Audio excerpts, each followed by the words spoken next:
Party అధికారంలోకి వస్తే మళ్ళీ ఎట్లా ఉంటుంది అనుకుంటున్నారు సార్? ఇప్పుడున్న పార్టీ అయితే ఉపయోగం లేదండి.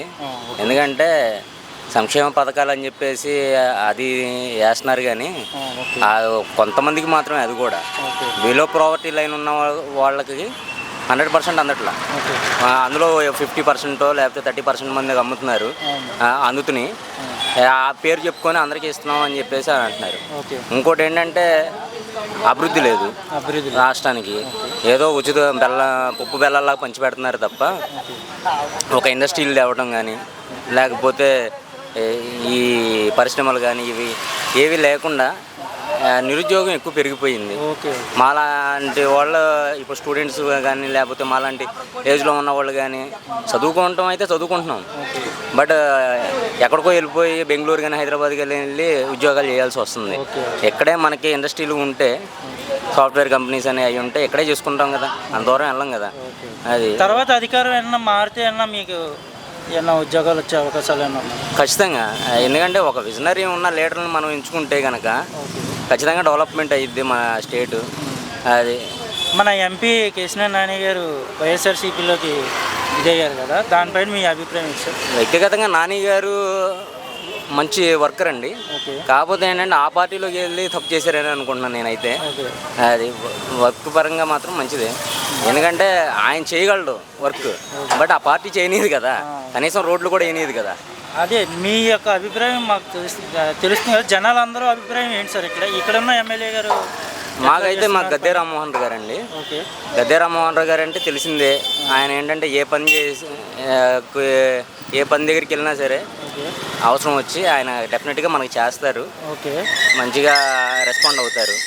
డెవలప్మెంట్లో కానీ లేకపోతే ఒక పేదవాడికి ఉపయోగపడాలన్నా సరే గద్దే రామ్మోహన్ రావు గారు ముందుంటారు. అది ఇంకోటి ఏంటంటే మా జనసేన ప్లస్ టీడీపీ కలిస్తే మాత్రం 100% విజయవాడలో అన్ని సీట్లు కూడా స్వైప్ అవుతాయి. అంటే ఈ రెండు పార్టీలు కలిస్తేనే గెలుస్తుందని అనుకున్నారా, లేకపోతే ఏ పార్టీకి ఆ పార్టీ ఇండివిజువల్గా చేస్తే గెలుస్తుందా? లేదు, రెండు కూడా కలిపి ఉంటేనే గెలిచే అవకాశాలు ఉన్నాయి. గెలుస్తారు కూడా ఖచ్చితంగా. నెక్స్ట్ ప్రభుత్వం అయితే జనసేన టీడీపీ వస్తుంది. అంటే ఇప్పుడున్న పార్టీ కంటే నెక్స్ట్ మళ్ళీ టీడీపీ వస్తేనే గెలుస్తుందని మీరు అనుకుంటున్నారు? అవును. రెండు ప్రభుత్వాలు జనసేన టీడీపీ రెండు కూడా కలిస్తేనే ప్రభుత్వం స్థాపించగలవు. అదే రెండు విడివిడిగా ఉంటే కనుక స్థాపించలేవు. Thank you. రెడీనా? రెడీ. ఇప్పుడు కేశినేని నాని గారు ఉన్నారు కదా, ఆయన వైఎస్ఆర్సీపీలోకి వస్తున్నారు. ఆయన మీద మీకు అభిప్రాయం ఏంటి? అది కేశినేని నాని వైసీపీ చేరడం చాలా తప్పు, చాలా దుర్మార్గతత్వం తప్పు. అది అంతవరకు. తర్వాత వచ్చే ఎన్నికల్లో ఏ పార్టీ? చంద్రబాబు నాయుడు జనసేన కలుస్తుంది. చంద్రబాబు ముఖ్యమంత్రి అవుతాడు ఖచ్చితంగా. రాష్ట్రం మణిపూర్ కాకుండా ఉండాలంటే చంద్రబాబు నాయుడు, రాష్ట్రం మణిపూర్ అవ్వాలంటే జగన్. శాంతి భద్రతలు సజావుగా ఉండాలంటే చంద్రబాబు నాయుడు రావాల్సిందే. పోలీస్ వ్యవస్థ చాలా బాగుంది చంద్రబాబు టైంలో. లా అండ్ ఆర్డర్ చాలా బాగుంది. ఇలా బళ్ళు అల్లకల్లోలంగా పెట్టి ఇలా చేసే బదులు ఒక పార్కింగ్ ఫీజు వసూలు చేస్తే ఆదాయం వచ్చింది. దానికి ఇదివరకు ట్రాఫిక్ పోలీసు వాళ్ళు తీసుకెళ్లిపోయేవాళ్ళు, ఇవాళ ట్రాఫిక్ పోలీసు వాళ్ళు తీసుకెళ్ళట్లా. యాక్సిడెంట్ జరిగితే గుర్తేసి వెళ్ళిపోతున్నారు. ఎవరు పోలీస్ వ్యవస్థ కూడా మాట్లాడుతున్నారు. ఏ వ్యవస్థలు బాగోలేదు జగన్ గవర్నమెంట్. ఏ రాష్ట్రం ఇండస్ట్రియల్గా అభివృద్ధి చెందలేదు. స్కూళ్ళు సరిగా జరగట్లా. అంబేద్కర్ బొమ్మ ఓపెన్ చేసి 440 కోట్లు ఖర్చు పెట్టే బదులు ఒక నాగార్జున సాగర్ ప్రాజెక్ట్ కట్టొచ్చు, ఒక బాక్రా రంగాల ప్రాజెక్ట్ కట్టొచ్చు, మల్టీపర్పస్ ప్రాజెక్టులు 2-3 కట్టొచ్చు. అంబేద్కర్ బొమ్మ అక్కడ వేస్ట్. 150 కోట్లతో సర్దార్ వల్లభాయ్ పటేల్ విగ్రహం కడితే ఈయన 444 కోట్లతో విగ్రహం కట్టి చాలా వేస్ట్, డబ్బులు వృధా అవుతుంది. మొత్తం 30 రాష్ట్రాల్లో దాన్ని మాట్లాడి 30 రాష్ట్రాల్లో ఆంధ్రప్రదేశ్లో డబ్బు వృధా అవుతున్న రాష్ట్రం ఏ రాష్ట్రంలో డబ్బు వృధా అవట్లా. అది ఇప్పుడు ఇక్కడ ఉన్న విష్ణు గారు బాగా చేస్తున్నారండి. అనవసరం అండి, వైసీపీ పాలన అనవసరం. విష్ణు గారు కానీ వైసీపీ పాలన అనవసరం. అంటే వచ్చేసారి మాత్రం తెలుగుదేశం వస్తే శాంతి భద్రతలు సజావుగా ఉంటాయి. నేను శాంతి భద్రతల గురించి మాత్రం రాష్ట్రం ఇండస్ట్రియల్గా బాగుంటుంది, పిల్లల చదువులు బాగుంటాయి. ఇవాళ గవర్నమెంట్ స్కూల్లో ఎడ్యుకేషన్ లేదు, ఖచ్చితంగా చెప్తున్నాను. హిందీకి డ్రిల్ భాష చెప్తున్నాడు చూడండి ఒక కృష్ణలంక హై స్కూల్లో. హిందీ సబ్జెక్టు తెలుగు పండితుడు తెలుగు మాస్టరే చెప్పాలి, హిందీకి హిందీ మాస్టరే చెప్పాలి, ఇంగ్లీష్ మాస్టరే చెప్పాలి. వాళ్ళ స్కూల్ సరిగా జరగట్లేదు. అమ్మబడి అంటున్నారు కానీ స్కూల్ ఏమాత్రం పిల్లలకి చదువు లేదు. అంబేద్కర్ బొమ్మకి పిల్లలు ప్రైవేట్ స్కూల్ పిల్లలు తీసుకొస్తున్నారు, రిపబ్లిక్ డేకి ప్రైవేట్ స్కూల్ పిల్లలు తీసుకొస్తారు. గవర్నమెంట్ స్కూల్ పిల్లలు ఏమయ్యారు? ప్రైవేట్ స్కూల్ పిల్లలకి స్నాక్స్ ఇస్తున్నారు, చాక్లెట్. గవర్నమెంట్ పిల్లలు అంటే అంత తేడా ఉందా మీకు? అంతా ఒకటేగా, సమానత్వం ఒకటే చూడాలిగా. ఎందుకు గవర్నమెంట్ స్కూల్ పిల్లలు పక్కన పెట్టావు అంటే వాళ్ళలో ఇది లేదన్నా, పాటలు పాడరన్నా, ఏం పాడరని గవర్నమెంట్ స్కూల్లో పక్కన పెట్టావు అంటే మీ యొక్క ఇది ఏంటంటే టీడీపీ రావాలని మీరు అనుకుంటున్నారు? టీడీపీ రావాలని మేము అనుకుంటాం. టీడీపీ వస్తే రాష్ట్రం ఇండస్ట్రియల్గా డెవలప్మెంట్ అవుతుంది. 2 పరిశ్రమలు వెళ్ళిపోయినాయి. ఆయన తెచ్చి ఉండవయ్యా నేను మాట్లాడి don't disturb other makes in this subject. చిన్న కార్ల పరిశ్రమ ఒకటి వెళ్ళిపోయింది, అమర్రాజా బ్యాటరీ పరిశ్రమ 2 వెళ్ళిపోయింది. ఇవాళ విశాఖపట్నం ఉక్కు బ్యాటరీ అమ్మబోతుంటే జగన్ మాట్లాడుతున్నా. మణిపూర్లో గొడవలు జరుగుతుంటే మణిపూర్లో గొడవలు చిన్న చిన్న పిల్లల్ని చంపేస్తారు. మణిపూర్లో చర్చిలు దగ్ధం చేశారు. ఉండండి, చర్చిలు దగ్ధం చేసిన అవసరం ఏంటి? క్రైస్తవ చర్చిలు అంటే ఈయన క్రైస్తవుడు, మళ్ళీ జగన్ చర్చిలు దగ్ధం చేస్తుంటే మాట్లాడితే మణిపూర్లో గొడవ నీకు అనవసరమా? చెప్పండి. ఈయన ప్రత్యేక హోదా తెస్తానన్నాడు, ప్రత్యేక హోదాను పక్కన అమ్మేశాడు. ఆయన చంద్రబాబు నాయుడు ప్యాకేజీ ఇచ్చాడన్నాడు. ఈయన చంద్రబాబుని విమర్శించే అర్హత లేదు జగన్కి. అది ఓకే సార్. అంటే మొత్తం మీద టీడీపీ చంద్రబాబు నాయుడు అనుభవించండి పరిపాలనలో. Thank you sir. No mention. ఇప్పుడు వచ్చే ఎన్నికల్లో ఏ ప్రభుత్వం వస్తే బాగుంటుందని మీరు అనుకుంటున్నారు సార్? మేము పలానా చంద్రబాబు టైం నుంచి రామారావు టైం నుంచి చూస్తున్నాం సార్. అలా రామారావు ముఖ్యమంత్రి అయినప్పుడు అప్పుడు నేను 10th క్లాస్ చదువుతున్నా. ఆ ప్రభుత్వం చూసా. మళ్ళీ రాజశేఖర రెడ్డి ప్రభుత్వం చూసా. రాజశేఖర రెడ్డి మన పరిపాలన బాగానే చేశాడు అందరికీ. వికలాంగులకు కూడా మాకు మా మందకృష్ణమాది కన్నా పోరాటం వల్ల మాకు ఆ రోజు మన నిజాం గ్రౌండ్లో హైదరాబాద్లో అంతలా మేము వికలాంగులంతా హైదరాబాద్లో ధర్నా చేస్తే మమ్మల్ని గుర్తించడం ఆ రోజు రాజశేఖర రెడ్డి చేసి మాకు తలా ముసలోళ్ళకి 200, వికలాంగులకి ఏమో 500 అని ప్రకటించాడు. ఆ ప్రకటించుకుంటా వస్తూ ఉంటే ఇప్పుడు ఈ మధ్య చంద్రబాబు నాయుడు వచ్చి 3000 చేశాడు. తర్వాత 1500 ఏమో రిజర్వేషన్ అంటే పర్సెంట్ ప్రకారం ఇచ్చాడు మాకు వికలాంగులకి. పర్సెంట్ ప్రకారం ఇచ్చుకుంటా పోయి మొన్న చంద్రబాబు నాయుడు ఫస్ట్ కేసినప్పుడే మాకు 3000 ఇచ్చాడు. అట్టే 3000 ఇచ్చుకుంటా ఇప్పటికి వృద్ధులకు 3000 ఇచ్చిండు. ఇప్పుడు చంద్రబాబు నుంచి కొన్నా మాకు ఇప్పుడు దాకా 3000 ఇస్తా ఉన్నాడు. మా వికలాంగులకి మాకు ఎందుకు రిజర్వేషన్ ఇవ్వట్లేదు? రిజర్వేషన్ ఎస్సీ ఎస్టీ బీసీలు ఇచ్చినట్టు మాకు వికలాంగులకు రిజర్వేషన్ ఇవ్వాలా. నేను ఎస్సీ రజక కుర్రోడిని, నా పేరు నారాయణ.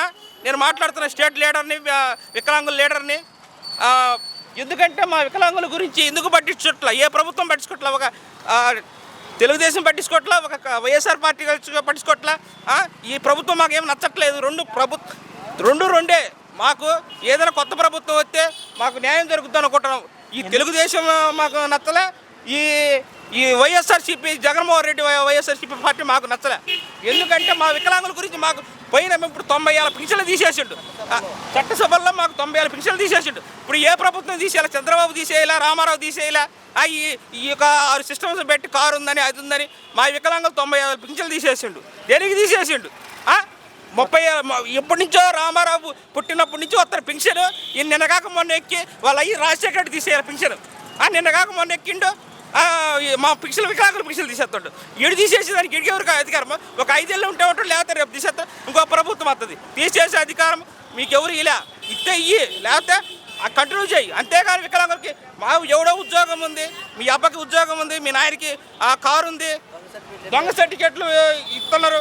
సరే ఏది చేసినా ఏమైనా మాకైతే ప్రభుత్వం నచ్చట్లా. ఏదో వాళ్ళు ఇసుక మాఫియా వాడు 80 రూపాయలు అన్న కోట్ర 200 రూపాయలు చేసి ఇసుక వాడు ఇష్టం వచ్చి అమ్ముకోని మాకే సంబంధం లేదు. నువ్వు మందు అమ్ముకో, 300 అమ్ముకో, మాకు సంబంధం లేదు. కానీ మాకు ఎందుకు రిజర్వేషన్ ఇట్లా? మా వృద్ధులకు, మా వికలాంగులకు ఎందుకు? మా వికలాంగుల రిజర్వేషన్ ఎందుకు ఇట్లా? నువ్వు ఇప్పుడు కొత్త పార్టీ వస్తే మేము కొత్త పార్టీ కోసం ప్రయత్నిస్తున్నాం సార్. మా జనసేన అయినా మాకు కాంగ్రెస్ పార్టీ కోసం పనిచేస్తున్నాం. ఈ తెలుగుదేశానికి కానీ ఈ వైఎస్ఆర్ పార్టీ కానీ మేము పనిచేయం. జనసేన పార్టీకైనా పనిచేస్తాం, లేకపోతే కాంగ్రెస్ పార్టీకైనా. కాంగ్రెస్ పార్టీ మన స్వతంత్రం వచ్చిన రోజు నుంచి ఉంది, దానికోసం పనిచేస్తాం మేము. ఇప్పుడు టీడీపీ జనసేన రెండు ఒకటే కదా సార్? ఏ పార్టీ మీకు సీఎం కావాలని అనుకుంటున్నాం? మేము అనుకునేది కాంగ్రెస్ లేకపోతే జనసేన పార్టీ వస్తే బాగుంది అనుకుంటున్నాం సార్ మేము. అంటే జనసేన కానీ కాంగ్రెస్ కానీ రావాలి అనుకుంటున్నాం. ఈ రెండు దొందని. అప్పుడు రాజశేఖర రెడ్డి ఆయన మాకు 600 ఇచ్చిండు. అప్పటి నుంచి వికలాంగులకు పెంచుకుంటా పోయి మన రాజశేఖర రెడ్డి టైం పెంచుకుంటా వచ్చి చంద్రబాబు 3000 ఇచ్చిండు. మళ్ళీ రాజశేఖర్ జగన్మోహన్ రెడ్డి వచ్చిన తర్వాత ఆ 3000 ఇస్తా ఉన్నాడు. ఇప్పటికి రూపాయి బిల్ల పెంచలా మాకు. పెంచుతానంటే మన వృద్ధులకు 3000 చేసిండు. ఈ సంవత్సరం 3000 చేసిండు పింఛన్లు. అంటే మాకు రిజర్వేషన్ ఇవ్వాలి సార్. మాకేం పెంచలేదు. అప్పుడు 3000 ప్రెసిడెంట్ ప్రకారం చంద్రబాబే 3000 ఇచ్చిండు. అట్టే కంటిన్యూ అవుతా ఉంది. మాకేం వికలాంగులకి ఏం పెంచినట్టు మాకేం కనపల్లా. ఎవరికో 4 కోటర్లు ఇచ్చిండు. ఆ స్కూటర్లు వాడికి ఎవడు ఎమ్మెల్యే చెప్పినాడు, ఎంపీ చెప్పినాడు ఇచ్చిండు. ఏందో రికమెండ్ మా వాలంటీర్ పెట్టినాడు, సచివాలయం పెట్టినా అన్నాడు, అది అన్నాడు, ఇది అన్నాడు. మాకైతే వాటి వల్ల ఉపయోగం ఏం లేదు. ఏంటంటే ఇంకా ఏదో ఉంది, గుడ్డులో మెల్లని ప్రభుత్వం చేస్తూ ఉంది. మాకు ఈ ప్రభుత్వాలు మాకేం నచ్చలేదు. మా కాంగ్రెస్ ప్రభుత్వం రావాలా, లేదా మా పవన్ కళ్యాణ్ గారు ముఖ్యమంత్రి అవ్వాలా, అది మా. మన ఎంపీ కేసీనేని నాని గారు ఉన్నారు కదా, ఆయన వైఎస్ఆర్సీపీలోకి వస్తున్నారు. ఆయన పైన మీకు ఉన్న అభిప్రాయం ఏంటి సార్? ఏముందండి, ఆల్రెడీ 2 సార్లు గెలిచాడు ఆయన. ఉన్నా ఇప్పుడు ఆయన ఎంపీగా ఈసారి గెలుస్తాడు లేదో నమ్మకం కూడా లేదండి. ఎందుకంటే చేశాడు, చేయను అట్లా.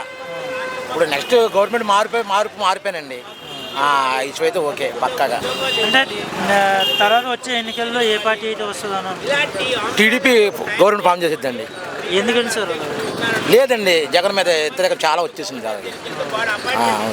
అదే ఎందువల్ల ఆయనకి ఏమైనా ఎలిగేషన్స్ ఉన్నాయా, లేకపోతే ఏమో ఉంటాయి కదా? ఏం లేదండి, ఏమైనా సంక్షేమ పథకాలు ఏమైనా చేయాలి అక్కడే దాని గురించే డబ్బులు ఇచ్చినట్టు ఇచ్చి జనాల దగ్గర తీసుకుంటున్నాడు ఆయన, అంతే. రేట్లు పెంచి జగన్. తర్వాత ఇక్కడ ఉన్న ఎమ్మెల్యే గారు పనితీరు సార్ ఎట్లా? విష్ణు గారిది ఏముందండి, ఏం చేసేది ఉందండి, ఏం లేదు. ఏం చేశాడని ఆయన జనాల్లో ఇది వచ్చాడు అండి. ఇట్లా ఈ నియోజకవర్గం మొత్తం ఏటుంది సార్? ఏమండి, ఈ నియోజకవర్గం రేపు టీడీపీ బాగున్నామా గెలుస్తారండి ఇక్కడ సెంట్రల్ నియోజకవర్గం మొత్తం టీడీపీ గెలుస్తుంది. TDP thank you. Government government బాగా చేస్తుంది టీడీపీ అండి. టీడీపీ ఏంటి, బాబు రావాలా, జాబు రావాలా, అది కాన్సెప్ట్ అంతే. అంటే పిల్లల భవిష్యత్తు బాగుంటుందండి. జగన్ ఏం చేశాడని. అంటే వచ్చే ఎన్నికల్లో జనసేన టీడీపీ రెండు కలుస్తున్నాయి. ఎవరైతే సీఎం అయితే బాగుంటుంది అనుకుంటున్నారు? ఈయన 2.5 ఆయన 2.5 చేస్తే బాగుంటుందండి. అది విషయం. Thank you sir. చాలండి, బాగా మాట్లాడానా. ఎక్కువ ఇప్పుడు విజయవాడ మొత్తం కాన్స్టిట్యున్సీ 3 ఉన్నాయి సార్ ఎమ్మెల్యే సీట్. ఇక్కడ ఏ పార్టీ అయితే ఎక్కువ ఉంది? రేపు టీడీపీ నేను వచ్చేది ఇక్కడ కూడా మొత్తం టీడీపీ వస్తుంది. అంటే ఇక్కడ ఉన్న జనాలందరూ టీడీపీ వస్తుందని అంటున్నారు, కొంతమంది వైఎస్ఆర్ వస్తుంది అంటున్నారు. వైఎస్ఆర్ వస్తుంది బ్రహ్మ అండి, అది ఏమీ లేదు. అంటే జనాలు ఏమీ లేదు. ఆ డబ్బులు ఇచ్చి అంతంత రేట్లు పెంచేసి తీసుకొని పథకాలు ఇచ్చేసి ఆ డబ్బులు మా దగ్గర మాకు ఇచ్చినట్టు ఇచ్చి మా వస్తువుల దగ్గర ఇచ్చేసి అవి తీసుకుంటున్నాడు, కానీ అంతకన్నా ఏం లేదండి. అంటే విజయవాడ మొత్తం మీద టీడీపీ వస్తుందని అంటున్నారు. టీడీపీ మంగళగిరి అవనియండి, ఇది అవనియండి, రేపు అండి టీడీపీ జనసేన జెండా రెపరెపలాడిద్దండి. అది పక్కాగా.